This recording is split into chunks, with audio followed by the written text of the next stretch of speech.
नमस्कार दोस्तों, स्वागत है एक बार फिर से आप सभी लोगों का सिविल वाला सक्सेस क्लासेस में। आज देखो अपना सोशियोलॉजी का जो नेक्स्ट टॉपिक देखने वाले हो बहुत ही इंपॉर्टेंट टॉपिक है, वो क्या है? Positivism approach. यानी कि जो सोशल रिसर्च हम लोग करते हैं उसमें पॉजिटिविज्म अप्रोच या फिर प्रत्यक्षवाद जो पद्धति होता है उसका क्या इंपॉर्टेंस है, क्यों इसका प्रयोग किया जाता है, ये हम लोग देखेंगे। और क्यों इसका क्रिटिसिज्म होता है ये भी इंपॉर्टेंट है, ये भी हम लोग देखेंगे। तो मैं आपको एक लाइन में पॉजिटिविज्म यहीं पे बताना चाहता हूँ, बेसिक्स अगर सिंपल अगर आप समझो तो जो पॉजिटिविज्म होता है उसका मतलब होता है कि साइंटिफिक मेथड का प्रयोग करते हुए समाजशास्त्र का अध्ययन करना। अब इस पे बहुत ज्यादा इसका क्रिटिसिज्म होता है कि सोशियोलॉजी का आप कैसे जो कि साइंटिफिक बेस पे अध्ययन कर सकते हो, नहीं कर सकते, क्योंकि सोशियोलॉजी में बहुत सारे टॉपिक है जिनको आप जो कि साइंस के आधार पे एक्सप्लेन नहीं कर सकते। देखो एक इंट्रो है, पॉजिटिविज्म क्या है, उसके फीचर्स क्या है, वो हम लोग यहाँ पे देखेंगे। और पॉजिटिविज्म मेथड का अप्रोच का जो कि प्रयोग कांटे, दुर्खिम, मर्टन, मार्क्स ने किस तरह से किया वो भी हम लोग देखेंगे। साथ में इनका जो क्रिटिसिज्म होता है वो इंपॉर्टेंट है। देखो मैक्स वेबर, डिल्थे आते हैं, जीएच मीड, कूले, ब्लूमर आते हैं, फिनोमिनोलॉजिस्ट जैसे पीटर बर्जर वगैरह आते हैं, एथनोमेथोडोलॉजिस्ट जैसे ग्राफिकल आते हैं, एंथनी गिडन्स आते हैं। बहुत लोग एक झड़ी एक कह लो कि एक पूरी पूरी टीम खड़ी हो जाती है इनके अगेंस्ट में। ठीक है, तो चलो समझते हैं हम लोग। एक लाइन मैंने जो आपको बताया आप वो ध्यान रखिएगा कि पॉजिटिविज्म कहने का मतलब है कि साइंटिफिक मेथड का प्रयोग करते हुए सोशल रिसर्च करना, जबकि नॉन पॉजिटिविज्म का जो मतलब होता है कि हम साइंटिफिक मेथड का प्रयोग समाजशास्त्र के अध्ययन में नहीं कर सकते। ठीक है, ये पिक्चर देखो आप, ये है आपके अगस्त कामटे जी का फोटो। ठीक है, इन्होंने ही जो कि समाजशास्त्र को एक वैज्ञानिक जो कि सब्जेक्ट एक अलग से साइंस सब्जेक्ट बनाने का प्रयास किया था, उसका नींव रखने की कोशिश की थी। ठीक है, तो इसलिए इंपॉर्टेंट हो जाता है। ये पॉजिटिविज्म वाले भैया है जो कि देखो मेजरमेंट कर रहे हैं, बता रहे हैं कि इस तरह से होगा, जबकि नॉन जो कि इंटरप्रिटेटिविज्म या फिर नॉन पॉजिटिविज्म वाले बोलेंगे नहीं नहीं ये नहीं हो सकता। आप जो भी मेजर करें मेजर हो ही नहीं सकता, सोशियोलॉजी की चीजें है। ठीक है, कैसे नहीं होगा वो हम लोग जो कि अभी देखने वाले हैं। चलिए शुरू करते हैं। तो इंट्रो में पॉजिटिविज्म क्या है उसको हम लोग यहाँ पे डिफाइन करते हैं। बोला जा रहा है कि positivism is a scientific method and approach to study of sociology to understand social reality. Social reality में क्या कि cause and effect of social phenomena, यानी जो भी सामाजिक घटना है उसकी वास्तविकता को समझने के लिए समाजशास्त्र में साइंटिफिक मेथड का प्रयोग करने को ही जो कि पॉजिटिविज्म अप्रोच कहा जाता है। ठीक है, इसका फीचर्स क्या है कि यहाँ पे इसका दो मेन फीचर्स 4 पॉइंट है। पहला बोला है कि based on emphasis and direct observation, यानी कि जो भी स्टडी होगा वो डायरेक्ट ऑब्जर्वेशन के आधार पे होगा और उस पर जो कि ज्यादा बल दिया जाता है। नेक्स्ट बोला है कि फॉलो इंडक्टिविज्म, यानी कि सुप्रीमेसी ऑफ फैक्ट होनी चाहिए। फैक्ट के आधार पे ही आप कोई भी बात करोगे, अपने मनगढ़ंत किसी आइडियोलॉजी किसी चीज को आप मानते हो उस आधार पे, वैल्यू के आधार पे नहीं जो कि डाइवर्ट होगे। जो भी फैक्ट होगा उसी आधार पे जो कि आप अपनी थ्योरी को बनाओगे, रिसर्च को आगे ले जाओगे। बोला जाए नेक्स्ट की इम्फेसाइज ऑन ऑब्जेक्टिविटी, यानी कि जो भी आपका रिसर्च होगा उसमें वस्तुनिष्ठता होनी चाहिए, तभी वो जो कि साइंटिफिक मेथड का अप्रोच का जो कि प्रयोग किया जाएगा यहाँ पे। स्ट्रेस और यूनिवर्सल थ्योरी, यानी कि जो भी आप थ्योरी बनाओ यूनिवर्सल, ऐसा ना हो कि एक सोसाइटी में तो आप अप्लाई है पर दूसरे सोसाइटी में अप्लाई नहीं होता। जैसे ग्रेविटी का जो रूल है वो आप पूरे वो अर्थ पे कहीं भी चले जाओ वो हर जगह लागू होता है। तो साइंस के जितने भी सब्जेक्ट है वो बोलते हैं कि जो भी थ्योरी इसमें बनती है वो यूनिवर्सल नेचर की होनी चाहिए, तभी हम उसको साइंटिफिक सब्जेक्ट मांगते हैं। 4 बातें यहाँ पे बोली जाती है फीचर्स की पॉजिटिविज्म की, कि जिस जिस भी थ्योरी में या फिर जिस भी सब्जेक्ट में ये चारों बातें चारों पॉइंट होंगी वो सब्जेक्ट जो कि साइंटिफिक सब्जेक्ट कहलाएगा। तब इसी आधार पे हम लोग टटोलेंगे कि क्या समाजशास्त्र जो कि इन 4 बातों को फॉलो करता है। अगर फॉलो करता है तो वो साइंटिफिक सब्जेक्ट है, नहीं फॉलो करता है तो नहीं है। ठीक है, चलो अब देख लेते हैं कि जो पॉजिटिविज्म अप्रोच जो है हमारे समाजशास्त्र में बहुत सारे थिंकर ने किस तरह से जो कि पॉजिटिविज्म अप्रोच का जो कि प्रयोग किया है। तो सबसे पहले अगस्त काम्टे ही देख लेते हैं, जिन्होंने जो कि पॉजिटिविज्म जो कॉन्सेप्ट है उसको इंट्रोड्यूस किया था सोशियोलॉजी में। इनका कहना है कि objects are not real only by the material presence but also by in terms of their effect. इनका कहने मतलब कोई भी ऑब्जेक्ट जरूरी नहीं कि वो जो कि मटेरियल फॉर्म में अगर प्रेजेंट है तभी वो रियल हो, बल्कि उसका जो इफेक्ट होता है वो भी जो कि कहीं ना कहीं ह्यूमन को या फिर सोसाइटी को इम्पैक्ट करता है। इस वजह से उसका इफेक्ट भी जो कि कहीं ना कहीं फैक्ट के रूप में हमको देखना चाहिए उसके इफेक्ट को। जैसे जो डिवीजन ऑफ लेबर जो दुर्खिम का कॉन्सेप्ट है, यहाँ पे एक एग्जांपल मैंने दिया division of labour. Division of labour का देखोगे तो बहुत सारा जो कि सोसाइटी में इम्पैक्ट देखने को मिलता है। जैसे दुर्खिम बोलते हैं कि डिवीजन ऑफ लेबर के आधार पर समाज में जो कि सॉलिडेरिटी भी हमको देखने को मिलती है, यानी कि समाज में संगठन भी देखने को मिलता है। समाज में लोग एक दूसरे के ऊपर इंटरडिपेंडेंस होते हैं और काम जो कि में जो कार्य होता है उसमें प्रोडक्टिविटी तेजी से बढ़ती है।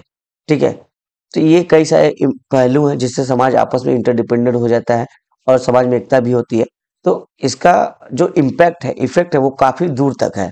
और जो इफेक्ट है वही अगस्त क्रांति जी बोलते हैं, जो इफेक्ट है वो भी जो कहीं ना कहीं देखोगे एक तरह से ऑब्जेक्ट की तरह काम करता है सोशियोलॉजी में। ठीक है, इसलिए जो इफेक्ट होता है, जो प्रभाव होता है किसी भी चीज का, जरूरी नहीं कि वो सामने वो चीज वस्तु दिखे, उसका व्यवहार में समाज पे जो प्रभाव पड़ता है वो भी कहीं ना कहीं जो कि एक तरह से वो ऑब्जेक्ट की तरह काम करता है, राइट। नेक्स्ट सेंट साइमन आते हैं, वो भी समाजशास्त्र को एक विज्ञान सब्जेक्ट के रूप में देखते हैं, और इसको इसके लिए उन्होंने ऑर्गेनिक एनोलॉजी की स्टडी को सोसाइटी के रेफरेंस में दिया था। यानी इनका कहने का मतलब जिस तरह से हमारा मानव शरीर है सेल से मिलकर बना है, हमारे मानव शरीर का जो यूनिट है वो क्या है, सेल है। कई सारे सेल मिलकर जो टिश्यू बनाते हैं, फिर टिश्यू से जो कि ऑर्गन बनता है, और ऑर्गन से बॉडी पार्ट, बॉडी पार्ट से पूरी बॉडी हमारी तैयार होती है। तो इनका कहना है कि उसी तरह जो हमारी सोसाइटी है वो कुछ ह्यूमन लोगों के ग्रुप से जुड़ के बनता है। फिर सोसाइटी में कई सारे जो सोशल अंग है, जैसे रिलीजन है एक आपका अंग, राजनीतिक अंग है, आर्थिक एक अंग है, सामाजिक है, परिवार है, विवाह है। तो ये जो सारे अंग है, ये सारे अंग मिलकर जो कि एक समाज का निर्माण करता है, जिस तरह से एक मानव शरीर का कई सारे कोशिकाओं से मिलकर निर्माण हुआ है। तो एक तरह से साइंस के बेस पे जो कि समाज का इवोल्यूशन को ये डिफाइन करते बताते हैं, तो साइंटिफिक मेथड का ये अप्रोच का प्रयोग करते हैं। तो इनकी स्टडी को क्या बोला जाता है, ऑर्गेनिस्मिक एनोलॉजी बोला जाता है। ठीक। नेक्स्ट हमारा आता है इमाइल दुर्खिम। इन्होंने देखो पॉजिटिविज्म का जो कॉन्सेप्ट है उसको काफी इनरिच कर दिया, काफी आगे बढ़ाया अपने एक कॉन्सेप्ट से, सोशल फैक्ट, सामाजिक तथ्य का इन्होंने एक सोशल फैक्ट का कॉन्सेप्ट दिया। अब बोला कि हमें समाजशास्त्र का जो भी अध्ययन करना होगा वो सोशल फैक्ट के बेस पे ही अध्ययन करेंगे। सोशल फैक्ट क्या है इसको हम डिटेल में जब दुर्खिम का टॉपिक पढ़ेंगे तब वहां पे देखेंगे। अभी के लिए समझो कि एक सोशल फैक्ट का कॉन्सेप्ट दिया जिससे जो कि पॉजिटिविज्म को और इनरिच किया इन्होंने। ठीक है, दुर्खिम ने कहा कि अगर देखो some social thing are not observable but affect humans from outside.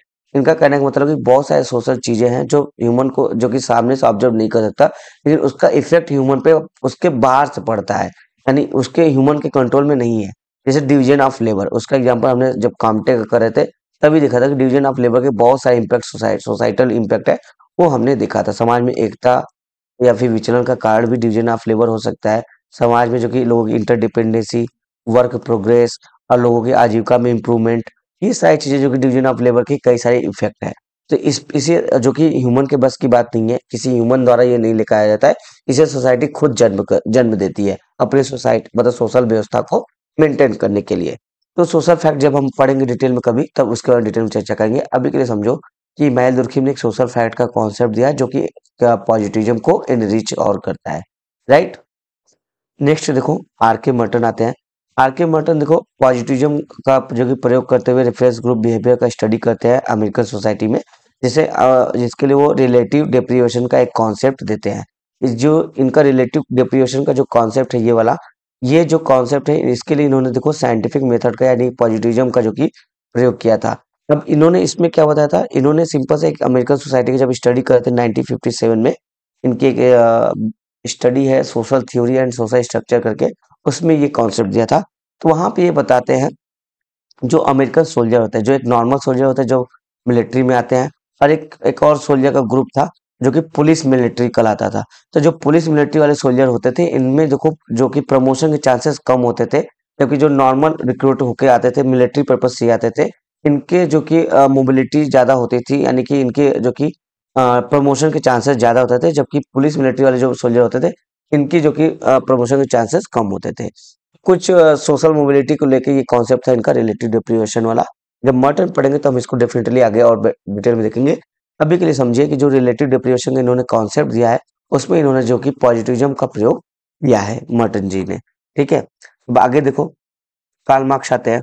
Karl Marx का थोड़ा सा यहाँ पे दोहरा चरित्र नजर आता है।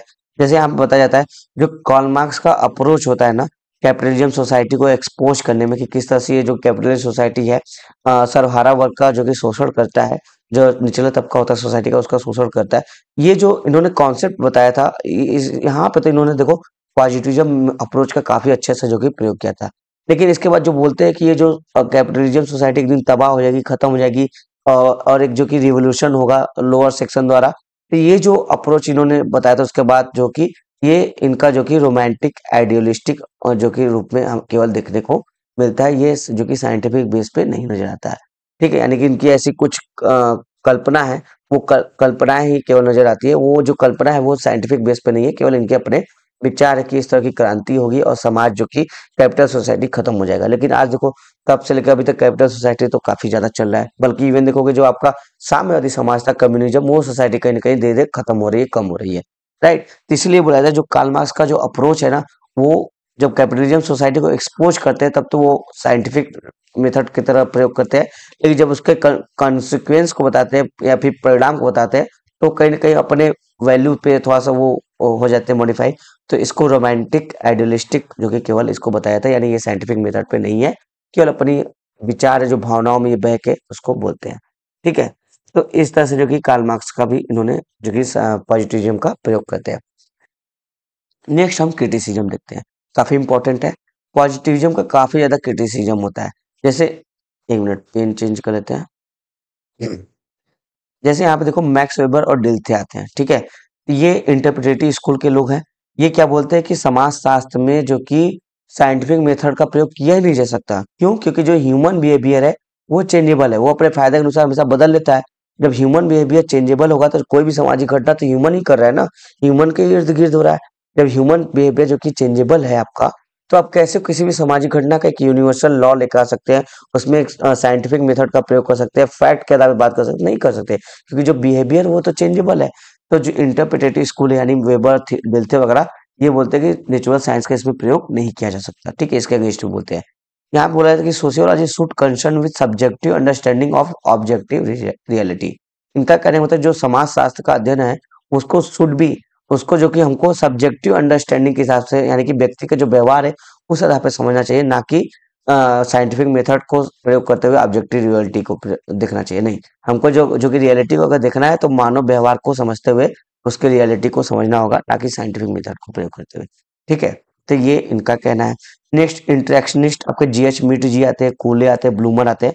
ये बोलते हैं कि how positivism said no value of internal side while society established by action and interaction result in social action। तो यानी कूले ब्लूमर मिड क्या बोलते हैं, हमारा जो समाज है वो सामाजिक क्रिया और प्रतिक्रिया के आधार पर ही जो कि पूरा सामाजिक व्यवस्था का निर्माण हुआ है। जैसे समाज में कुछ लोग हैं आपस में कुछ ना कुछ बातचीत करेंगे, क्रिया करेंगे, एक्टिविटी करेंगे, एक दूसरे के साथ कोऑपरेट करेंगे या फिर एक दूसरे के साथ कॉन्फ्लिक्ट बनाएंगे, तभी तो पूरे समाज में जो कि लोग चल रहे हैं। राइट, तो ये जो एक्शन रिएक्शन है, इंटरेक्शन है, ठीक है, इसी आधार पर जो कि इंटरेक्शनिस्ट वाले बोलते हैं कि हमारी सामाजिक व्यवस्था का निर्माण हुआ है। जबकि जो पॉजिटिविज्म है, यानी कि स्पेशली यहाँ पे दुर्खिम की बात की जा रही है, दुर्खिम बोलते हैं ना जो सोशल फैक्ट होता है वो ह्यूमन के अंदर से नहीं आता, वो बल्कि ह्यूमन के बाहर है, वो सोसाइटी द्वारा जो कि चीजें आती है, सोसाइटी में है, वो ह्यूमन द्वारा इफेक्ट नहीं होता है, उसका इम्पैक्ट नहीं पड़ता। तो ये बोला है कि जो कोई भी वैल्यू जो कि इंटरनल साइड नहीं होता, ऐसा जो पॉजिटिविज्म क्लेम करा है, ये गलत बात है। क्यों? क्योंकि जो कोई भी सोसाइटी होता है वो एक्शन, इंटरेक्शन और रिएक्शन पे ही जो कि बनती है सोसाइटी। ठीक है, तो इसलिए ये इसको गलत बोलते हैं। फिर फिनोमिनोलॉजिस्ट आपके पीटर बर्जर और सुल जाते हैं। इन्होंने बोला कि देखो सोशल स्टडी को जनरलाइज करना पॉसिबल ही नहीं है, क्योंकि मानव का घटना, जो भी घटनाएं समाज में घटती है, हर व्यक्ति का उसको देखने का नजरिया अलग अलग होता है। हर व्यक्ति अलग अलग पॉइंट ऑफ व्यू से किसी घटना को एक्सप्लेन करता है। तो आप किसी भी थ्योरी को जनरलाइज नहीं कर सकते। हो सकता है किसी पर्टिकुलर सोसाइटी के लिए, किसी विलेज के लिए वो चीज, उस विलेज के लोग वो मान्यता को मानते हो, लेकिन अलग विलेज, अलग सोसाइटी के लोग वो उस मान्यता को न मानते हो, उस चीज को नहीं मानते हो, नहीं फॉलो करते हो। तो अलग अलग, तो आप किसी भी थ्योरी को जनरलाइज कर ही नहीं सकते। जब जनरलाइज कर ही नहीं सकते तो फिर साइंटिफिक मेथड का प्रयोग ही कहाँ हुआ? क्योंकि साइंटिफिक मेथड कहता है ना कि आप किसी भी थ्योरी को निर्माण करोगे, वो यूनिवर्सल होनी चाहिए, उसको जनरलाइज करोगे। देखो थ्योरी निर्माण कब हुआ? जब आप जनरलाइज करोगे उसको, मतलब पूरा एक जो आपने पूरा रिसर्च पेपर लाया आप उसको समेटोगे, समरी बनाओगे, तो वो जनरलाइजेशन होता है, उसका थ्योरी निर्माण फाइनल काम। तो जब आप जनरलाइज कर ही नहीं पाओगे तो फिर साइंटिफिक मेथड का प्रयोग कैसे हुआ? ठीक है, यही बोल रहे हैं फिनोमिनोलॉजिस्ट, क्योंकि पर्टिकुलर व्यक्ति का, सोसाइटी का, ग्रुप का पॉइंट ऑफ व्यू देखोगे, किसी भी सामाजिक घटना को देखने का वो अलग अलग होगा। तो फिर आते हैं एथनोमेथोडोलॉजिस्ट, जैसे एच ग्राम्फिकल। तो ये बोलते हैं reality should be studied from people perspective not the researcher perspective. इनका कहने का मतलब है जो भी सोसाइटी की रियलिटी होती है उसको देखो लोगों के पर्सपेक्टिव से जो कि स्टडी करना चाहिए, ना कि रिसर्चर के पर्सपेक्टिव से। यानी जो आपके सोशल रिसर्चर्स है वो ना बताएं कि समाज में क्या घटनाएं घट रही है, उनके आधार पर आप मत बिलीव कीजिए। आप जाइए खुद समाज में जाइए, लोगों से मिलिए जुलिए, उनके जो देखिए लोगों की क्या पर्सपेक्टिव किसी भी सामाजिक घटना पे, उस आधार पर जो कि सामाजिक घटना का अध्ययन करना चाहिए, ना कि कोई दूर से बैठा हुआ है किसी दूसरे समाज में है और वो बोला कि हाँ ऐसा ऐसा ये अगर घट रहा है तो यहाँ पे ये चीजें होंगी, नहीं। ठीक है, तो ये एथनोमेथोडोलॉजिस्ट कुछ है, उनके भी कंसर्न है। फिर नेक्स्ट आते हैं हमारे एंथनी गिडिंग्स। ठीक है, एक second.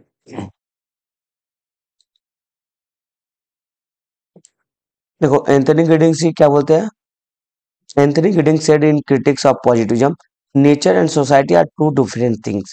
Society is being perpetually created, renewed, and altered by human agent. Therefore, there are limit to natural science method in sociology. Anthony Giddens ji का कहने का मतलब है कि देखो, ये प्रत्यक्षवाद का क्रिटिसिज्म इस हिसाब से कहते हैं, जो प्रकृति है और जो समाज है, ये दोनों अलग अलग चीज है। ठीक है, समझो, जो आपका अर्थ है, प्रकृति है, लोग है, और जो समाज है, वो दोनों अलग अलग चीज है।